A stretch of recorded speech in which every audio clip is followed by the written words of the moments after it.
Hi everyone, welcome to my channel Janki's Cookbook. In today's video, I'm going to share the recipe of roti with soya chunks.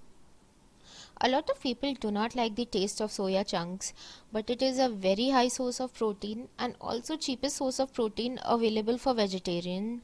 So here in this video, I am sharing an easy way in which you can add soya chunks in your diet.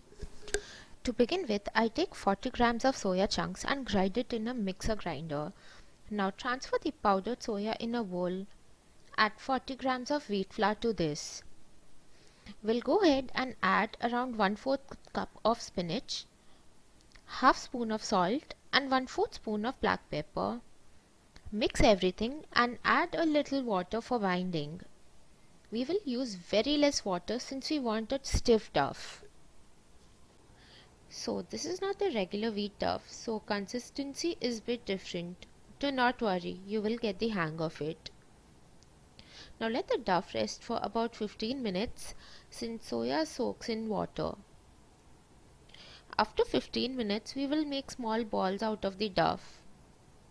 It will make about 8 to 9 rotis.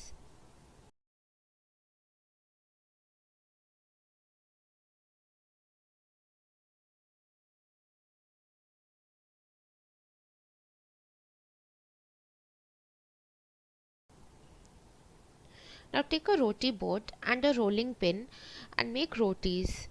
We will use wheat flour for dusting.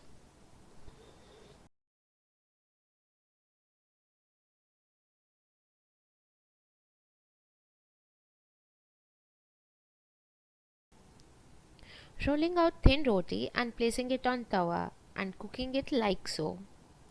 That's it, your high protein rotis are ready minus the soya chunk smell.